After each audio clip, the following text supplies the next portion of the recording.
जय हिंद फ्रेंड्स। सदगुरु भगवान के चरणों में सादर चरण स्पर्श। कहानी आगे बढ़ रही है और मनुष्य को जो जीवन मिला है सबका अपना अपना उद्देश्य है, लेकिन एक परम उद्देश्य जो है सबने अपने अपने जीवन में छोटे मोटे उद्देश्य बना रखे हैं। किसी को आईएएस बनना है, किसी को पीसीएस बनना है, किसी को नेता बनना है, किसी को इंजीनियर बनना है, डॉक्टर बनना है, कलाकार बनना है। तो अपने अपने उद्देश्य हैं सबके।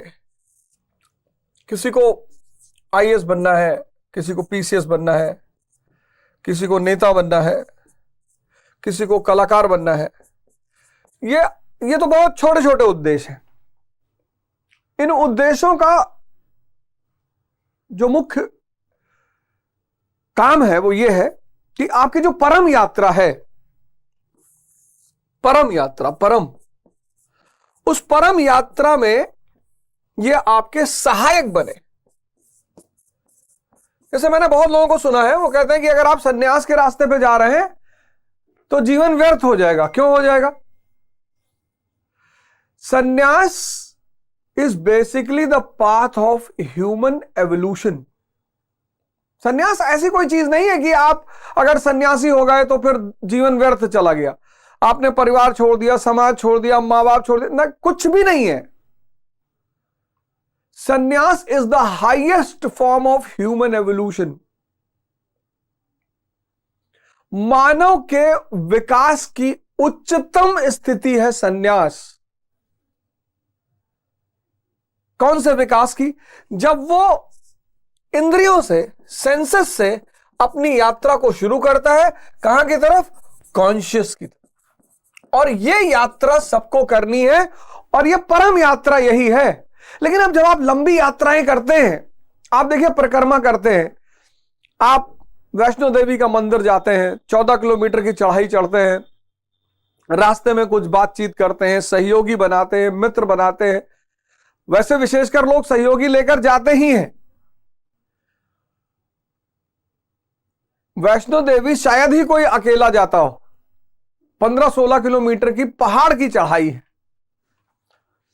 गोवर्धन पर्वत लोग जाते हैं यात्रा करने, तब भी 2-4, तो तीर्थ भी लोग 2-4-5 लोगों को साथ लेके जाते हैं कि यार बीच बीच में कुछ आराम करेंगे, कुछ चर्चा करेंगे, कुछ बात करेंगे। परम यात्रा जो हर व्यक्ति की परम यात्रा है वो ये, सेंसेस से कॉन्शियस तक, निम्न से निम्न, यानी from the lower level to the highest level. यह मानव के जीवन का परम गोल है। यह सब गोल नहीं है। यह तो बीच बीच में आपने थोड़ा आराम कर लिया, थोड़ी मस्ती कर ली। अब आप अगर सन्यास के रास्ते पे चल रहे हैं और आप आईएएस बनते हैं, आप बहुत अच्छे आईएएस ऑफिसर बनेंगे, क्योंकि आपका परम गोल ही कुछ अलग है।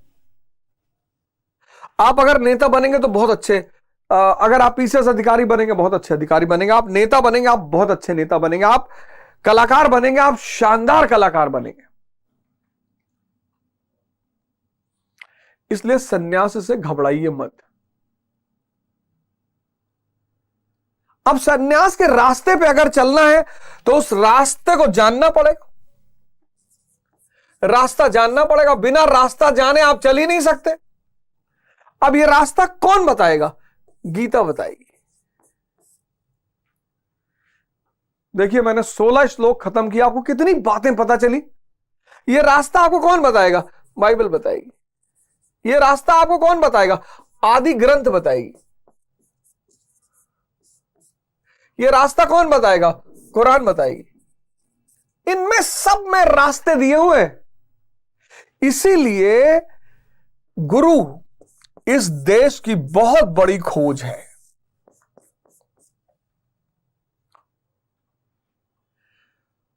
गुरु इस देश की बहुत बड़ी खोज है, क्योंकि यह गुरूर को खत्म करके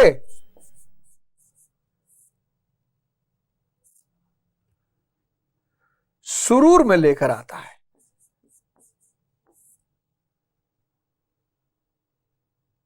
गुरूर ही तो मारे डाल रहा है लोगों को।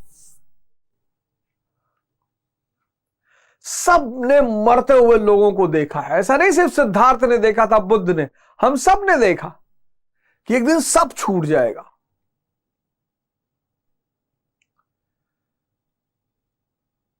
मेरी नानी मुझे बहुत मानती थी, बहुत मानती थी, सबकी मानती है, मेरी वाली तो ज्यादा ही मानती थी। मेरी मौसी मुझे बहुत मानती थी, मेरे मामा लोग बहुत मानते थे। सब चले गए, कोई लौट कर नहीं आया। मैंने आज तक किसी को लौट कर आते हुए नहीं देखा। मृत्यु एक यथार्थ सत्य है जिससे 99% लोग भागते हैं। अब इस रास्ते में चूंकि गुरु चल चुका है तो उसे इस रास्ते का अंदाजा है।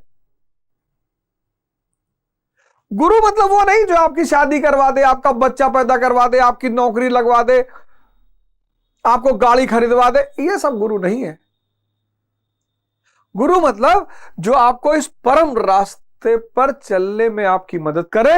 जब आप चलने लगे, आपको कहे भैया अब जाओ, कहीं फंसना तो हमें बताना।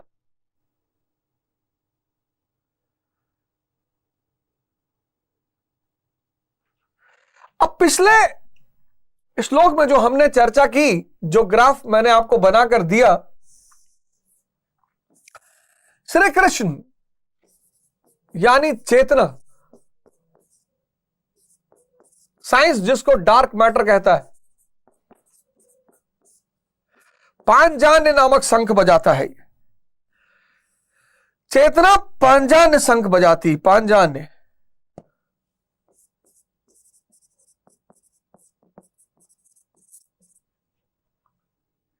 हृषिकेशा, इनको हृषिकेशा भी कहा गया, हृदय में वास करने वाले।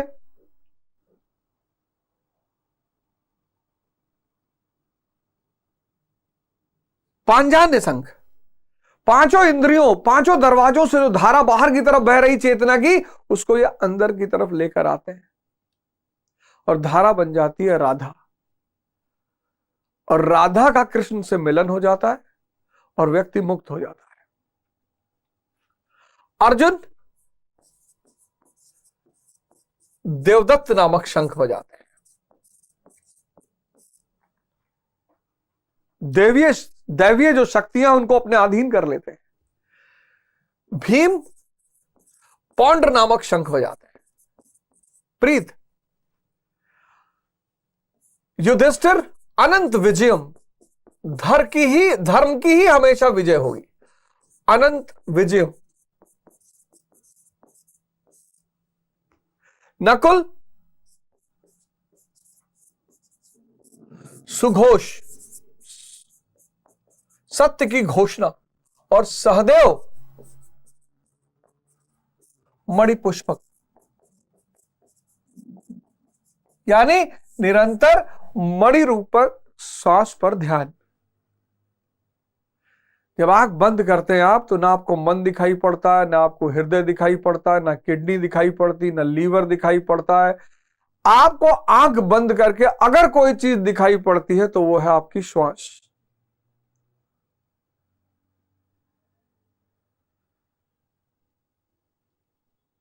तेरी हीरे जैसी श्वास बातों में खोती जाए रे। जब भी आप आंख बंद करते हैं, जब भी इधर आपने अपनी आंख बंद की, उधर आपको एक ही चीज दिखाई पड़ेगी, वो है श्वास। और जैसे ही आपको श्वास दिखाई पड़ेगी, मन रुक जाएगा। कितना प्यारा रिलेशन है ये संभव ही नहीं। आप ट्राई करके देखिए, आप बैठे हुए हैं ना, आप ट्राई करके देखिए, आप आंख बंद करिए और श्वास देखिए और सोचिए, विचार चले, संभव ही नहीं है। और विचारों से मुक्त होना है।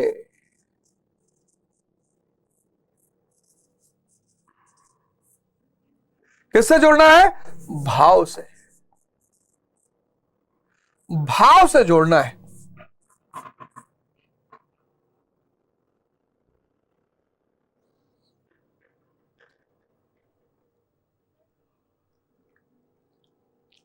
मैं सभी से आवाहन करूंगा, आप सब सन्यास के रास्ते का वर्ण करें।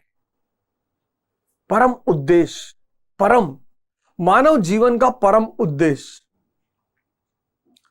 इंद्रियों से चेतना की तरफ की यात्रा।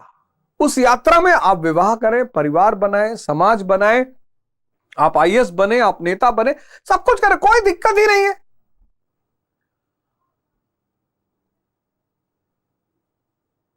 बुद्ध ने परिवार छोड़ा, कबीर ने थोड़ी छोड़ा, नानक ने थोड़ी छोड़ा।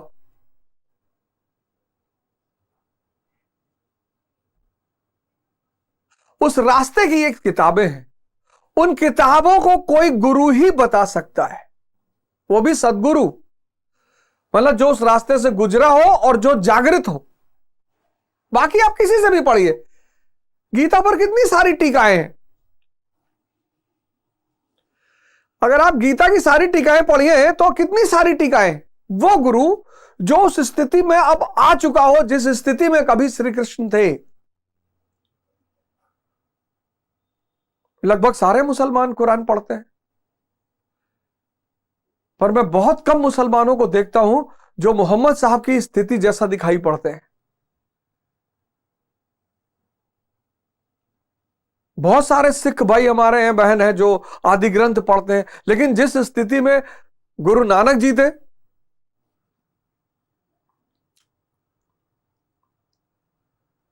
वो तो हमारा सौभाग्य है, आपका सौभाग्य है कि हमारे पास ऐसे गुरु मौजूद हैं। तो इन लोगों ने अपने अपने उद्देश्यों की घोषणा की कि भैया हम तो आपकी धारा को राधा बना देंगे। इन्होंने कहा साहब दैवीय शक्तियां आपके अधीन रहेंगी। इन्होंने कहा साहब प्रीत के माध्यम से भाव का संचार होगा। इन्होंने कहा आपकी ही विजय होगी, घबराने की कोई जरूरत नहीं है। इन्होंने कहा साहब जैसे जैसे सत्य घटता जाएगा, जैसे जैसे शुभ घटता जाएगा, आपका उत्साह बढ़ता जाएगा। इन्होंने कहा साहब सांस पे ध्यान रखिए बस। यानी कुल मिलाकर एक साधक को इष्ट की शरण में रहना है। जब तक इष्ट नहीं मिल जाता उसकी पूर्ति गुरु करेंगे, फिर दैवीय शक्तियां, फिर प्रीति, फिर शुभ से उत्साह, फिर श्वास,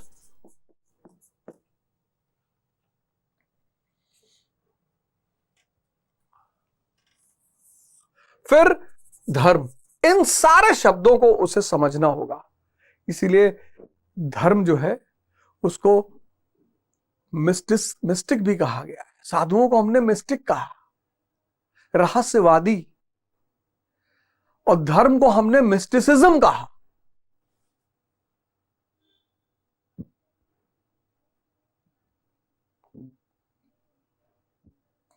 रास्ते बताए जा सकते हैं, मंजिल क्या है यह किसी को नहीं पता, मंजिल पे क्या होता है यह किसी को नहीं पता।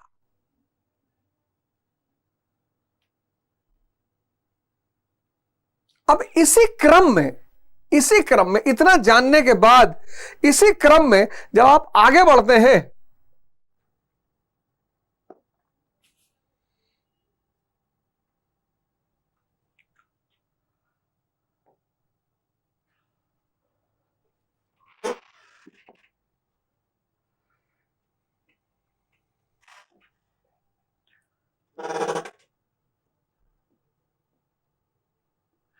इसी क्रम में जब आप आगे बढ़ते हैं तो 16वां श्लोक कहता है काश्यश्च परमेश्वशा शिखंडी च महारथा। बहुत इंपॉर्टेंट शब्द है ये शिखंडी। काश्यश्च परमेश्वशा शिखंडी च महारथा धृष्टद्युम्नो विराटश्च सात्विक पराजिता। मतलब ये काया रूपी काशी जिसकी मैं चर्चा कर चुका हूं, काया रूपी काशी, ये हमारा शरीर, मैंने आपसे बताया ना, इसीलिए काशी का हिंदुओं में बड़ा महत्व है।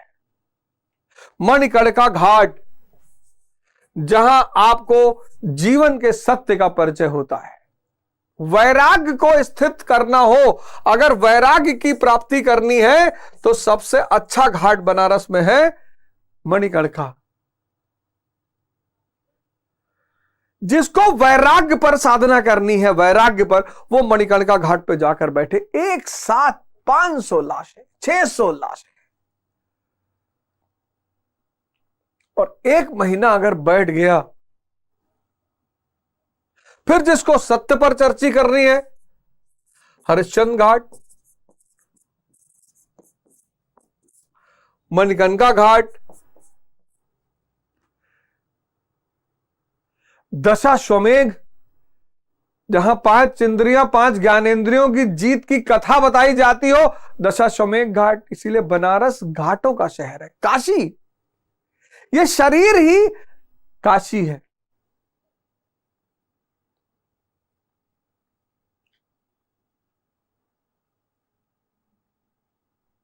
यह शरीर ही काशी है।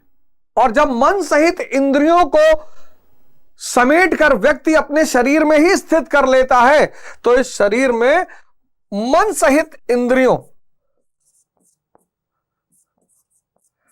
मन सहित इंद्रियों को समेट कर जब व्यक्ति अपने शरीर में ही स्थापित कर लेता है,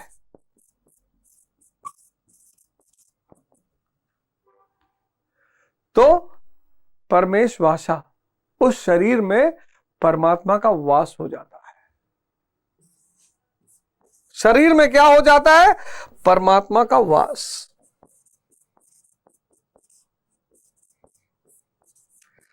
इंद्रियों को बुरा नहीं मानना है। अज्ञानतावश ये इंद्रियां बाहर निकलती हैं। सर, मैं तो उसका व्यक्तिगत उदाहरण हूं जीवन में। ये जो स्त्री को आप देखते हो और आपके मन में इच्छा उसे भोगने की उठती है सर, सबको उठती है सर। जब तक इंद्रियां बाहर भाग रही हैं, इंद्रियां दुश्मन नहीं है, अज्ञानता का शिकार है। जब तक ये इग्नोरेंट है, जब तक ये ऋषिकेश के कमांड में नहीं है, तभी तक इनसे गुनाह होता है। और चूंकि वो अज्ञान में हो रहा है, कहते ना ईश्वर सबको माफ कर देता, करेगा ही, करेगा ही। क्योंकि कोई ज्ञानी अगर गुनाह करे फिर तो उसकी माफी नहीं है। अब बुद्ध निर्वाण प्राप्त करने के बाद अगर आम्रपाली के पास प्रेम का प्रस्ताव लेकर जाते कि मैं तुमसे विवाह करना चाहता हूं, बच्चा पैदा करना चाहता हूं, तुम्हें भोगना चाहता हूं, तब माफी नहीं थी। लेकिन अगर सिद्धार्थ जा रहा है तो माफी है, क्योंकि सिद्धार्थ अज्ञानता में जा रहा है, सिद्धार्थ को पता नहीं है। लेकिन बुद्ध, हम सब इस स्तर पे जीते, हम सब। इसलिए मैं आपसे कहता हूं, पश्चाताप ना लाएं अपने मन में, तपस्या लाएं। पश्चाताप व्यक्ति को दुखी करता है, निराश करता है, दर्द देता है। तपस्या लाएं, तपस्या। गुरु की शरण में रहें और तपस्या लाएं। तो जब ये काया रूपी काशी मन सहित इंद्रियों को बाहर से समेटकर अपने अंदर ही स्थित कर लेता है, तब उस शरीर में परमात्मा का वास हो जाता है। इसलिए तो हम गुरु महाराज को भगवान श्री कृष्ण का अवतार कहते हैं। इस देश में जो भी जागृत हो गया वो श्री कृष्ण है, क्योंकि अब उसकी आत्मा पर किसका अधिकार है? ऋषिकेशा का। ऋषिकेशा यानी श्री कृष्ण। अब उसके जीवन की लगाम किसके हाथ में है?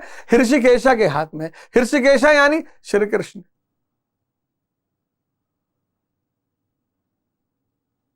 काया रूपी काशी।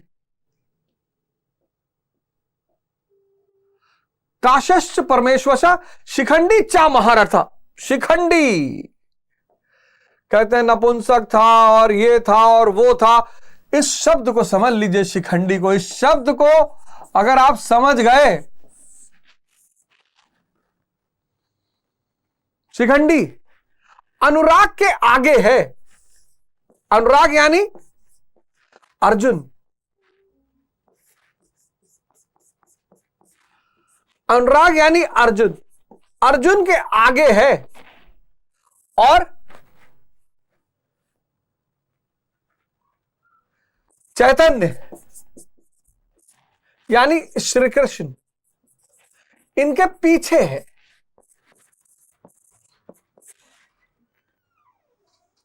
गुरु महाराज ने लिखा कि आजकल लोग क्या करते हैं, बाल छिला लिए, शिखा शीत सूत्र तोड़ लिए, आग जलाना बंद कर दिए, बोले हम सन्यासी।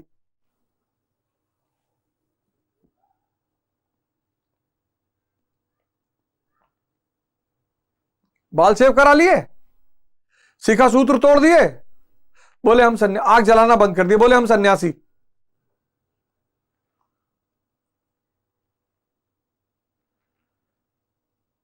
और शिखंडी ने मारा किसको?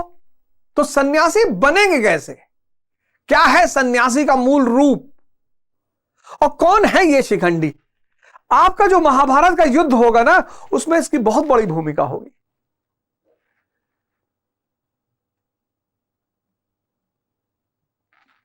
शिखंडी है चिंतन पद्धति।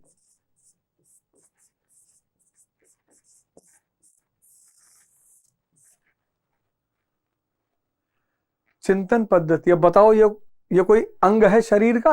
नहीं। इसके पास अपनी कोई शक्ति है? नहीं। बस यही शिखंडी है। ना तो ये शरीर का अंग है,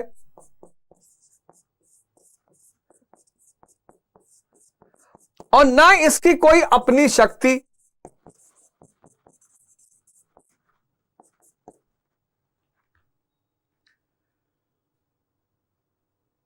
ना तो ये शरीर का अंग है चिंतन पद्धति, और ना इसकी कोई अपनी शक्ति। तो ये हो गया शिखंडी, लेकिन है बहुत ताकतवर, है बहुत ताकतवर। आज का जो मनुष्य है, आप देखो, बच्चा मस्त है, युवा व्यस्त है, और बुजुर्ग त्रस्त है। बच्चा मस्त है। क्यों? क्यों बच्चा मस्त है? इसको भोग अभी पैदा नहीं हुआ इसके अंदर। अभी दुर्योधन विकसित नहीं हुआ इसके अंदर। बच्चे के अंदर दुर्योधन अभी विकसित नहीं हुआ। तभी तो हम कहते हैं बच्चे मन के सच्चे, बच्चा मस्त है। अभी भोग इसके अंदर जागृत नहीं हुआ। क्यों? क्योंकि दुर्योधन अभी शक्तिशाली नहीं है।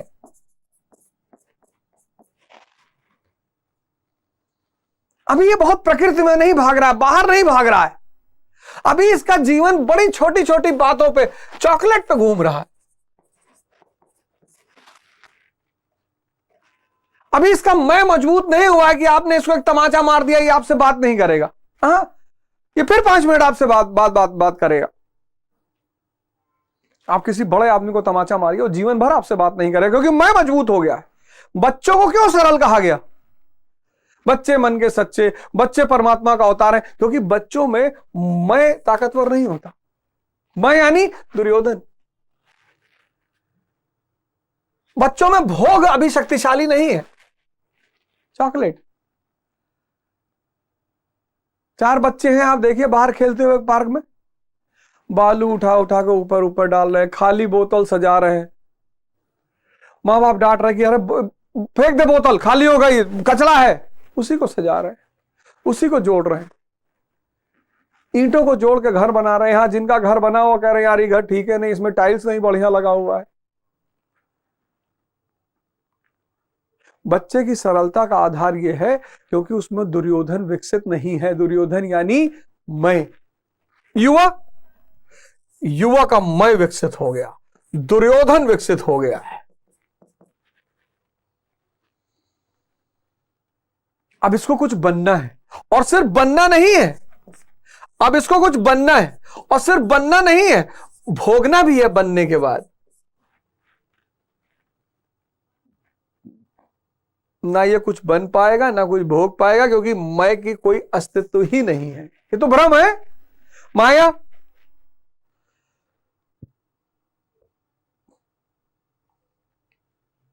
हां, अगर ये बनने का कसम खाए सेवा करने के लिए, तब तो इसका जीवन बदल जाए। आज बहुसंख्यक लोग क्यों परेशान है? बनना है फिर भोगना है। पहली बात तो बन ही नहीं पाओगे, और मान लो गलती से कहीं बन भी गए तो भोग नहीं पाओगे, क्योंकि तुम हो ही नहीं, मैं का अस्तित्व ही नहीं है। हम अपने चारों तरफ पैसे वालों को, पद वालों को परेशान देखते हैं, लेकिन चिंतन पद्धति का अभाव है, शिखंडी का अभाव है। और बुजुर्ग, इसका मैं तो और ताकतवर है।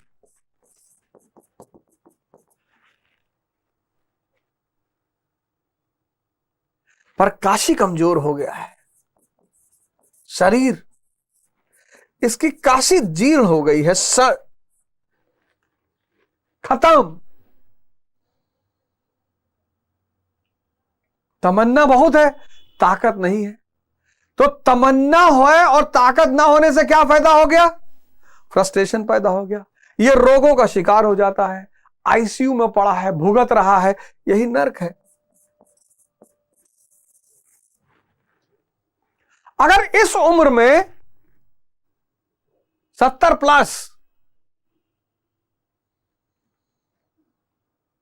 प्लस के बाद आपकी दृष्टि अच्छी है, आपका काया अच्छी है, 100 तक पहुंचते पहुंचते तो किसी की भी जीर्ण शीर्ण हो जाएगी। लेकिन अगर काशी खराब हो जाए, स्वामी करमवीर को देखिए, पुरकाशी में आश्रम है, पतंजलि आश्रम, 70 प्लस उम्र है, और चैलेंज करते हैं, चुनौती, कि कोई 17 साल का लड़का उनको हरा नहीं सकता, ना तो कुश्ती में, ना दौड़ में, ना भाग में। मस्त शरीर।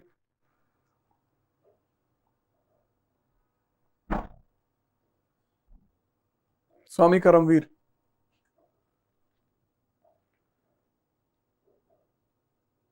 सदगुरु को देखिए, नाचते हुए मिलेंगे हमेशा। चिंतन पद्धति खो गई। अर्जुन के आगे, चैतन्य के पीछे।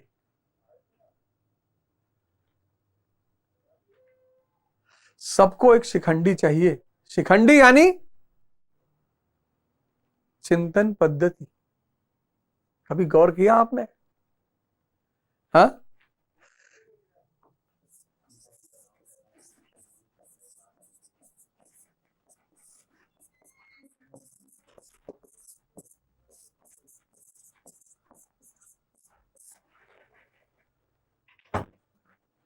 शिखंडी, शिखंडी यानी चिंतन पद्धति। खो गए लोग। डाइवोर्स रेट देखो,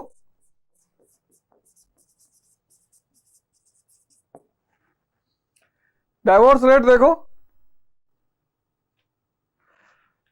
व्यक्ति की मां से जो उसका संबंध है, वो सिर्फ भाव से संबंध है। इसलिए व्यक्ति अपनी मां की शरीर पर ध्यान नहीं देता, छोटी है कि लंबी है कि काली है कि गोरी है कि नाक चिपटी है, और यह भाव उसको जीवन भर आनंदित रखता है। लेकिन पत्नी में वो भाव नहीं देखता।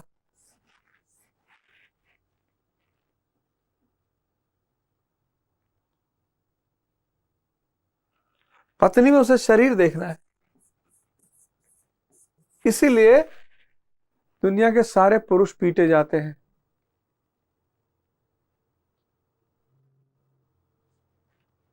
जो भी पत्नी दंश का शिकार हैं, वो इसीलिए शिकार है।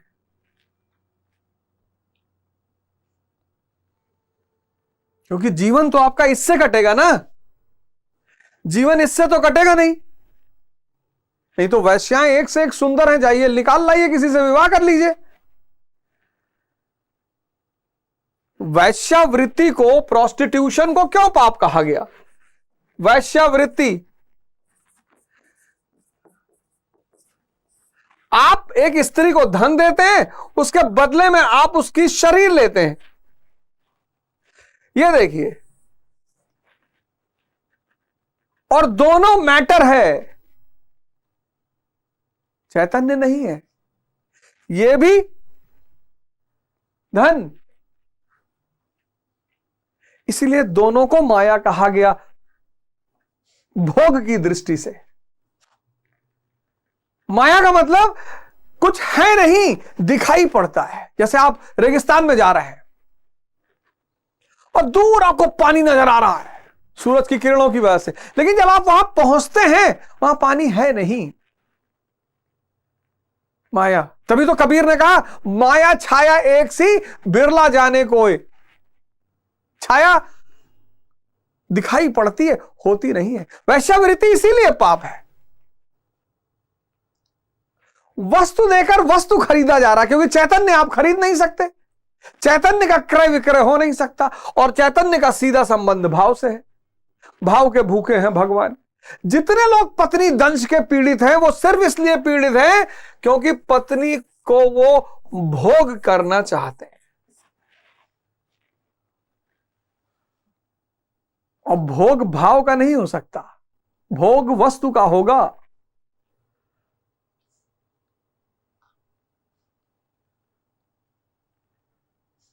और शिखंडी मारेगा, यही शिखंडी मारेगा किसको? भीष्म को। गौर करिए, भीष्म यानी भ्रम। भीष्म को क्या है? इच्छा मृत्यु है।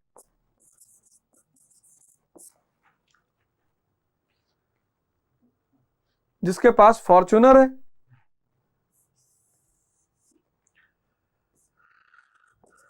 जिसके पास मर्सिडीज है, उसको रोल्स रॉयस चाहिए।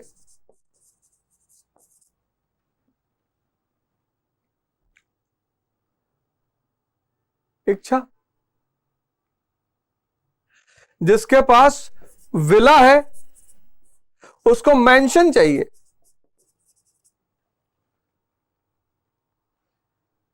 जो करोड़पति है,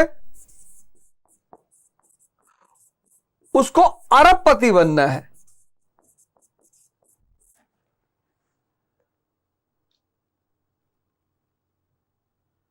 चिंतन। संत का जीवन किस पे चलता है? जरूरतों पे।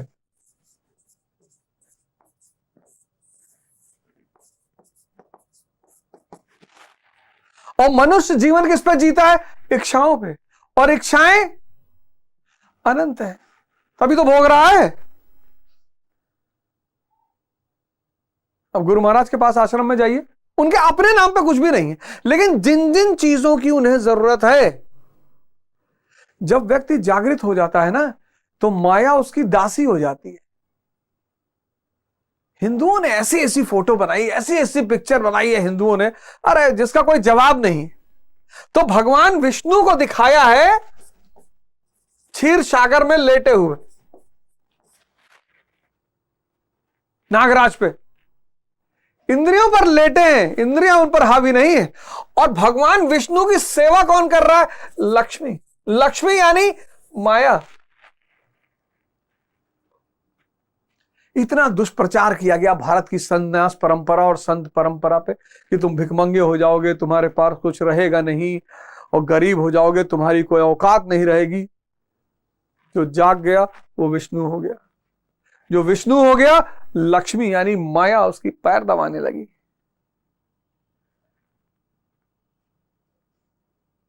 बोलो क्या चाहिए?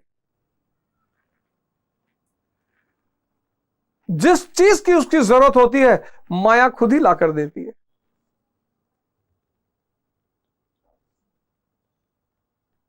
भगवान ने जरूरतों का ठेका ले रखा है, इच्छाओं का नहीं ले रखा। इसलिए जितने लोग इच्छा लेके भगवान के पास जाते हैं वो सब भगवान से निराश हैं।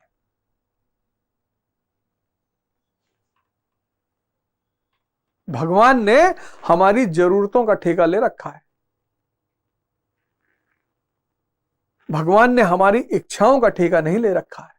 इसलिए जितने लोग इच्छा लेकर भगवान और गुरु के पास जाते हैं वो सब निराश हैं, सब। 10 साल जाई थे आश्रम, कुछ हमारा सिलेक्शन है नहीं बा, तुम्हारे सिलेक्शन कराने ठेका लिए गुरु महाराज।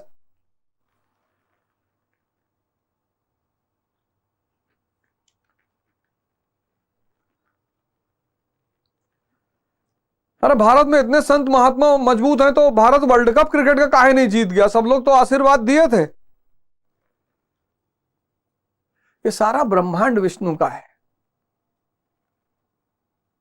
अगर रोहित शर्मा विष्णु के हैं तो मैक्सवेल भी विष्णु का है। आशीर्वाद दोनों की तरफ पैरेलल बहेगा। जो बढ़िया खेलेगा वो जीतेगा।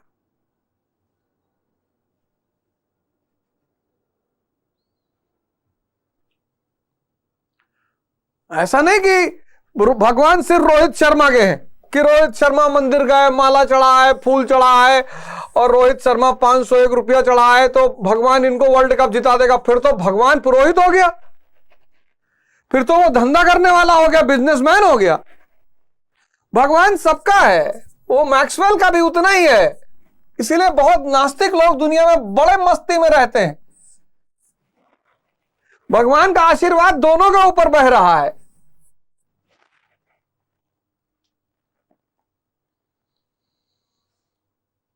शिखंडी हिजड़ा नहीं है, नपुंसक नहीं है, चिंतन पद्धति है।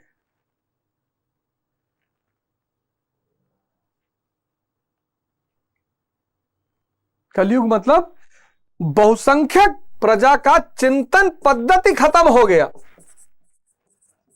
पढ़े बहुत है तो एक नया शब्द पैदा हुआ, क्या? जाहिल।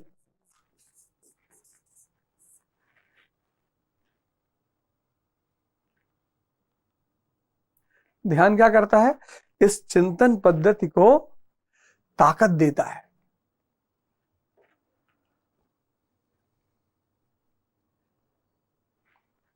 ये देखो, आपने कभी ये डायग्राम बनाया?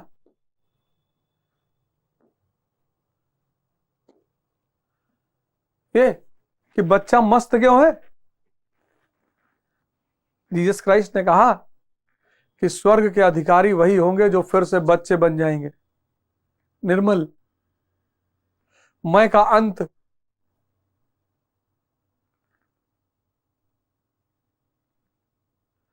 जीसस क्राइस्ट का बड़ा फेमस वचन है कि स्वर्ग के भागीदार वही होंगे जो फिर से बच्चे के जैसा बन जाएंगे, निर्मल हो जाएंगे, मैं का अंत हो जाएगा।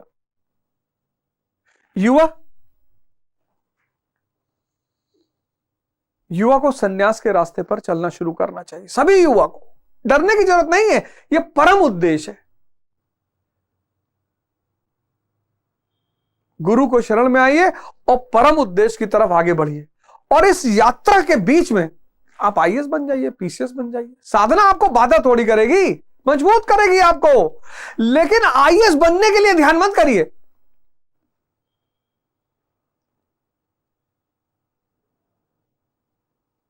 नेता बनने के लिए ध्यान मत करिए। अपनी दुनियावी इच्छाओं को पूर्ति करने के लिए ध्यान मत करिए। अपनी संसारिक इच्छाओं को पूरा करने के लिए ध्यान मत करिए। स्त्री पाने के लिए ध्यान मत करिए, नौकरी पाने के लिए ध्यान मत करिए, पैसा पाने के लिए ध्यान मत करिए। तो ध्यान करना किस लिए? परमात्मा को पाने के लिए। और परमात्मा को पाने के बाद जब पैसा आपके पास होगा, उस पैसे का सदुपयोग होगा, सेवा में जाएगा वो पैसा, इंडस्ट्री लगेगी, लोगों को। ये सारा खेल कहां गड़बड़ हुआ? ये सारा खेल गड़बड़ ये इसलिए हुआ कि हम ध्यान कर रहे हैं किसके लिए? स्त्री के लिए, कि भगवान एक बढ़िया मेहरारू मिल जाए। धन के लिए, पद के लिए, कोई फायदा नहीं, खत्म हो जाएगा। बहुत निराश होंगे आप, बहुतों को तो कुछ मिलेगा भी नहीं। एक आध हजार, एक आध लाख में से एक आध को मिल जाएगा, वो भजन गाने लगा, लेकिन बहुतों को तो कुछ मिल भी नहीं करेगा। इसलिए लोग बहुत निराश होते हैं। बहुसंख्यक लोग निराश ही रहते हैं कि 10 साल से आई थे भैया, 15 साल से आई था, गुरु महाराज सुनत नहीं है। सब सुन रहे हैं, तुम रास्ता गलत पकड़े हो। तुम ध्यान करो परमात्मा के लिए।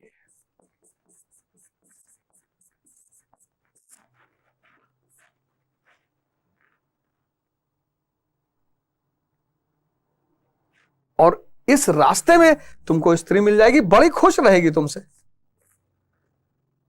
कबीर की पत्नी बड़ी खुश थी कबीर से कि सुलझा हुआ आदमी ना, ध्यानी आदमी है, प्रेम भी ध्यान में करेगा,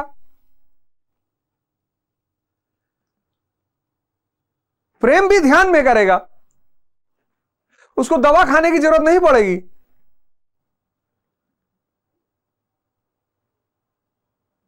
और जिसका मन शांत है वो तो शिव के रूप में ध्यान करेगा, प्रेम करेगा। तो ध्यानी पुरुष जब स्त्री के साथ रहेगा तो ध्यानी पुरुष शिव बन जाएगा और स्त्री पार्वती बन जाएगी। और ध्यानी को अगर धन मिल गया, सेवा में लगा देगा। ध्यानी अगर अंबानी बन गया, सेवा में लगा देगा और 10 इंडस्ट्री खड़ी कर देगा। अपने तो चप्पल पहन के चलेगा और लोगों को नौकरियां मिलेंगी और परिवार बसेंगे और खुशी आएगी। ध्यानी अगर प्रधानमंत्री बन गया राजा जनक की तरह, श्रेष्ठतम राजा साबित होगा।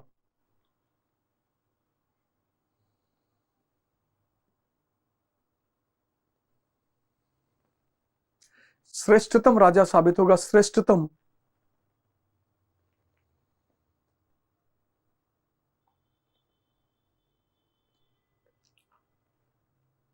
शिखंडी चिंतन पद्धति।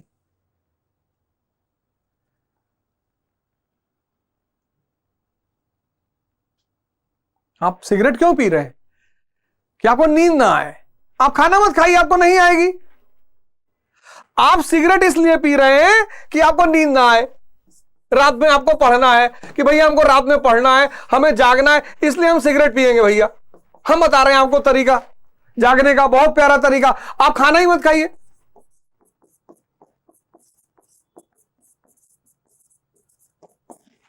छह घंटा पढ़ना है, 6 घंटा खाना ही मत खाइए।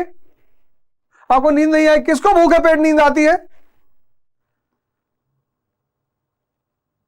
किसको भूखे पेट नींद आती है? आपको अपना स्मरण शक्ति बढ़ाना है, मेमोरी पावर। आप स्मरण शक्ति बढ़ाने के लिए तंबाकू खा रहे हैं, टोबैको कह रहे हैं ये बुद्धिवर्धक चूरन है। मैं बता रहा हूं, आप फास्टिंग करिए, फास्ट रखिए, पढ़ते वक्त आप कुछ मत खाइए। आप पेट खाली मन खाली, खाली मन में जो पढ़ते जाओगे भरता जाएगा। पेट भरा रहेगा, मन में खुराफात चलता रहेगा, चाची बुआ काकी नानी मौसी। तो जब काकी नानी मौसी चलता रहेगा तो आर्किमिडीज घुसबे नहीं करेगा। ये सब सन्यास के रास्ते हैं, ये सब चिंतन पद्धति का परिणाम है।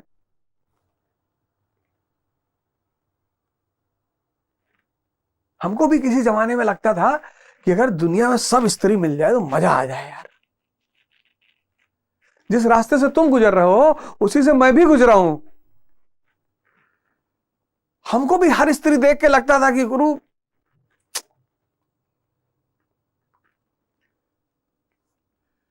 लेकिन जब ध्यान शुरू हुआ तब चिंतन शुरू हुआ। पत्नी ये आपका परिवार बनाने आई है। पत्नी ये परिवार की सृजक है, परिवार का निर्माण करती है। ये मां है, इसको कोई भोग नहीं पाया आज तक, कोई माई का लाल पैदा ही नहीं हुआ।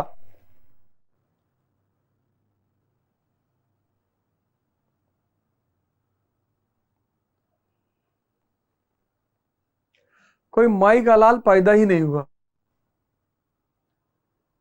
हमको ये बात बड़ी परेशान करती थी कि यार मौसी दादी, नानी, माँ, बहन, इस रूप में तो स्त्रियां कभी नहीं परेशान करती यार, पत्नी के रूप में ही क्यों परेशान करती हैं? तब ये राज खुला चिंतन पद्धति से कि हम उन्हें भोगना चाहते हैं, हम उनके सिर्फ शरीर से जोड़ना चाहते हैं, हमें उनके भाव से कोई मतलब नहीं है।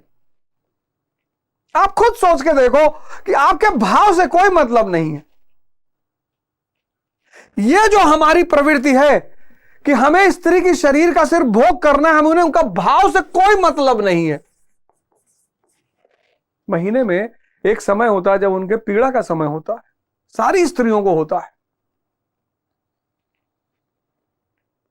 महीने का एक समय स्त्री की पीड़ा का समय है।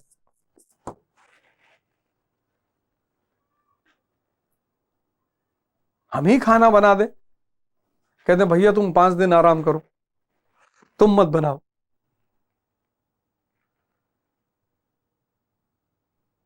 हम बनाएंगे 5 दिन खाना।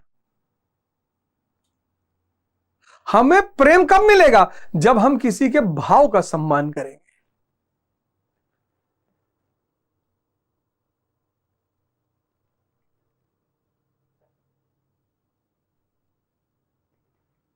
वैश्या, वैश्या को आई लव यू बोलो, एक चांटा मारे खींच के, और मौका चल पड़े तो 10-20 लाठी मारे खींच के।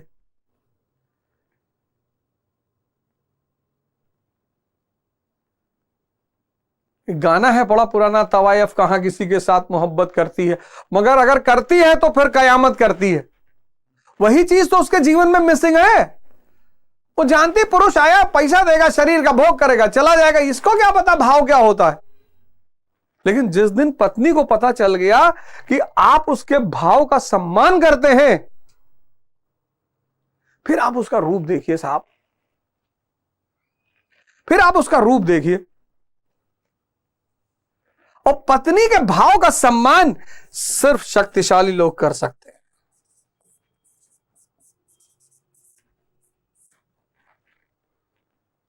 मरा हुआ आदमी,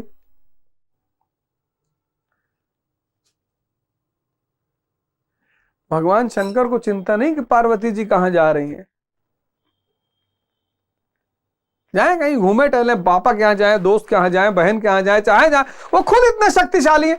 भगवान विष्णु को चिंता नहीं है, इसीलिए उनकी पत्नियां उनकी सेवा करती हैं, पूजा करती हैं, क्योंकि भगवान विष्णु और भगवान शंकर अपनी स्त्री के भाव का सम्मान करते हैं।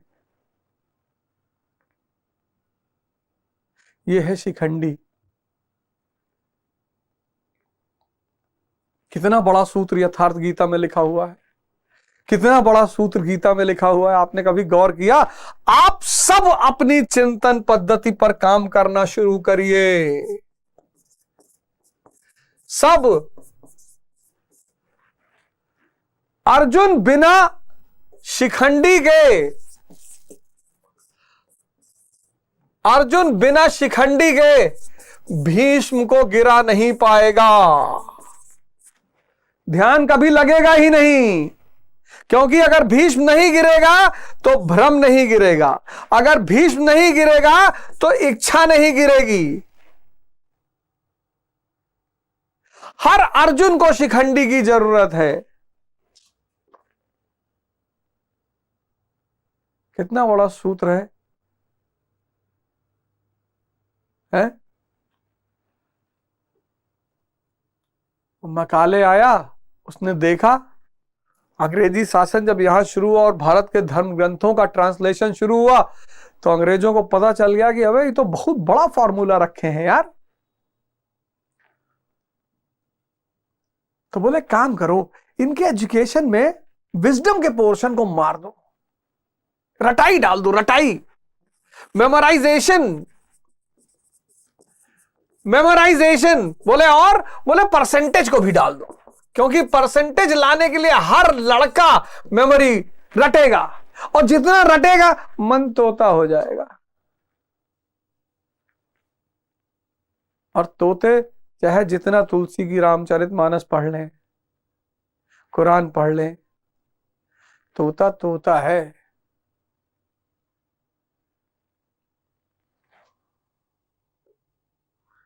तोते का पढ़ना ना पढ़ना सब बराबर है। तोते को चाहे लंदन पढ़ाओ, चाहे लैंसडाउन पढ़ाओ, चाहे देहरादून पढ़ाओ, चाहे शिमला पढ़ाओ, वो तोता ही रहेगा। थोड़ा बढ़िया तोता रहेगा, सोने के पिंजड़े में रहेगा। और इन तोतों के सामने जब ये नरेंद्र मोदी जैसा कोई चिंतन पद्धति वाला व्यक्ति आगे आएगा, वो प्राइम मिनिस्टर बन जाएगा।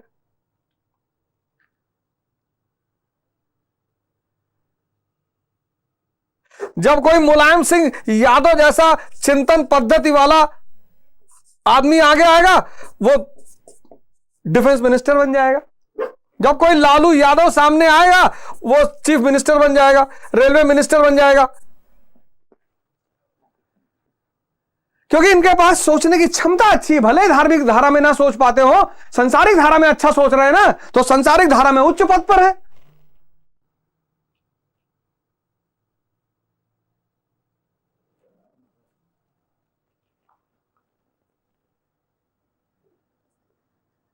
चिंतन पद्धति को लेकर आओ।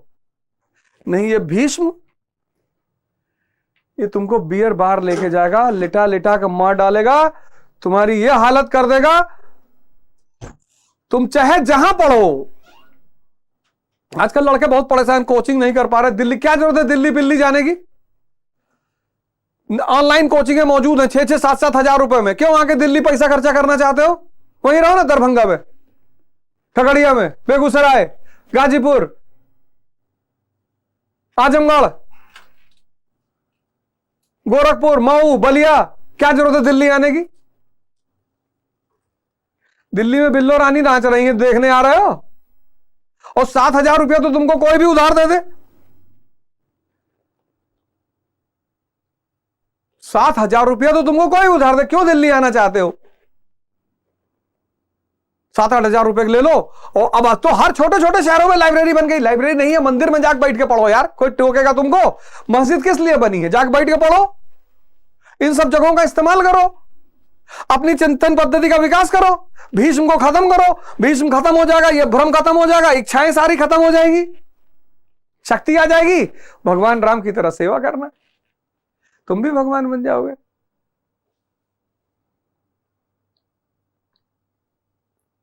है तो काया रूपी काशी, देखो काया रूपी काशी, फिर चिंतन पद्धति यानी शिखंडी।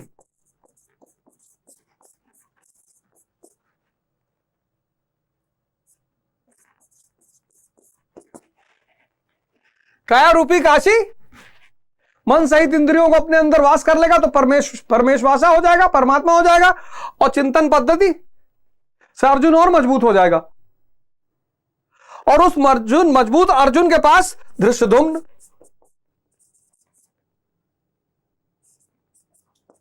अचल मन,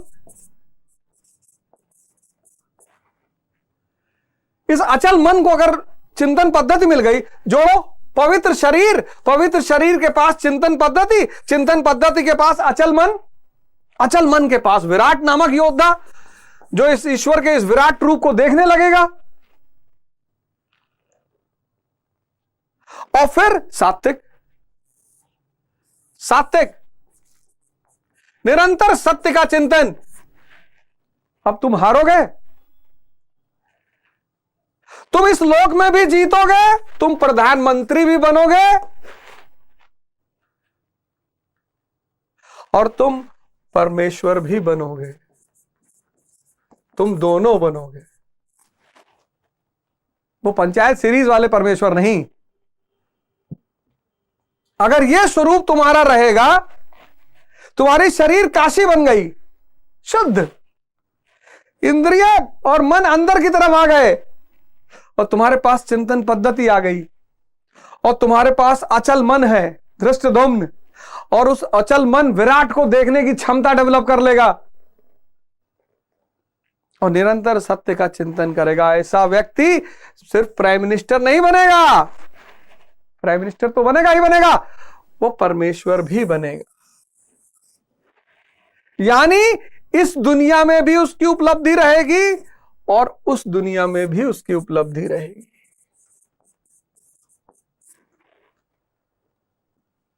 आओ अब की शिवरात्रि आओ बरचर शक्तिशगढ़, जहां महाराज जी रुके हो, किसी भी आश्रम में जाओ, आप आपका जो गुरु आप उसके पास जाओ, रोशनी लेने के लिए जाओ। अब मत जाना स्त्री स्त्री मांगने, स्त्री ब्याह करा दो, नौकरी करा दो, फलाना करा दो। ये यथार्थ गीता, ये देखो, इसमें रास्ते का वर्णन है। तो सब गुरु महाराज हमसे बुलवा रहे हैं तो हम बोल रहे हैं, गुरु महाराज सब बुलवा रहे। हम आश्रम जाते थे और बरचर जाते थे, तो बरचर का आश्रम तो एकदम लगता है स्वर्ग में स्थित है।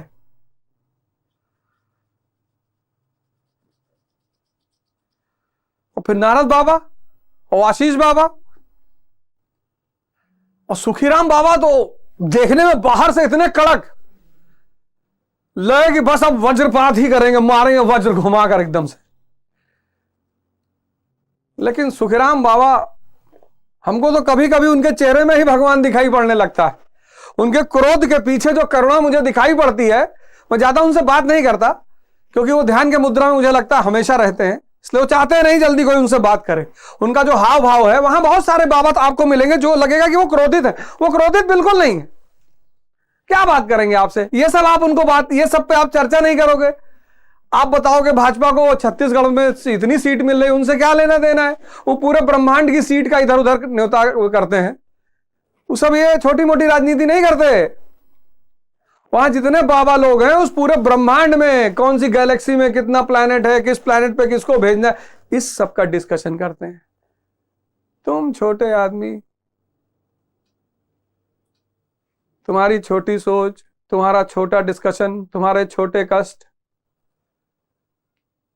तुम्हारी छोटी इच्छाएं। तो बाप से जब कोई बेटा कहता खिलौने के हेलीकॉप्टर दिला दो, तुम मारता दो चाटा की साले इसीलिए पैदा किया कि तुम खिलौने के हेलीकॉप्टर खरीदवाओगे हमसे। अरे असली खरीद के दिखाओ, इसलिए मारता, इसलिए नहीं कि वो खिलौने का हेलीकॉप्टर नहीं दिला सकता। खिलौने का हेलीकॉप्टर 50 रुपए से लेकर 5,000 तक आता है, कोई भी दिला दो। लेकिन जिस बाप के मन में क्रोध होता है, मारता है चाटा खींच के कि असली खरीदो, असली, और सुबह का नाश्ता उसी को बैठ के किया जाएगा।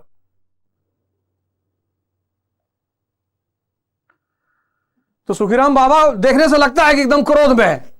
आशीष बाबा करुणामयी है, उनके ऊपर से करुणा दिखाई ही पड़ती है। बहुत सारे बाबा हैं, बिल्लू बाबा हैं, बहुत शांत रहते हैं। बहुत सारे बाबा बहुत शांत रहते हैं, वो वैसे भी नहीं बोलते। वहां आश्रम में आपको बहुत सारे बाबा मिलेंगे जो बड़ा क्रोधित, वो क्रोधित नहीं रहते हैं, वो सिर्फ इस स्थिति में रहते हैं कि भैया दूर रहो हमसे, हमें छोटी मोटी बातें नहीं करनी। आए हो, जो मांगने आए हो मांग लो, उनकी इच्छा होगी दे देंगे और निकल लो धीरे से।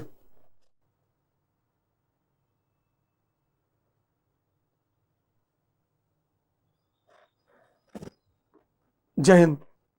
गुरु महाराज की चरणों में सादर नमन, सादर वंदन।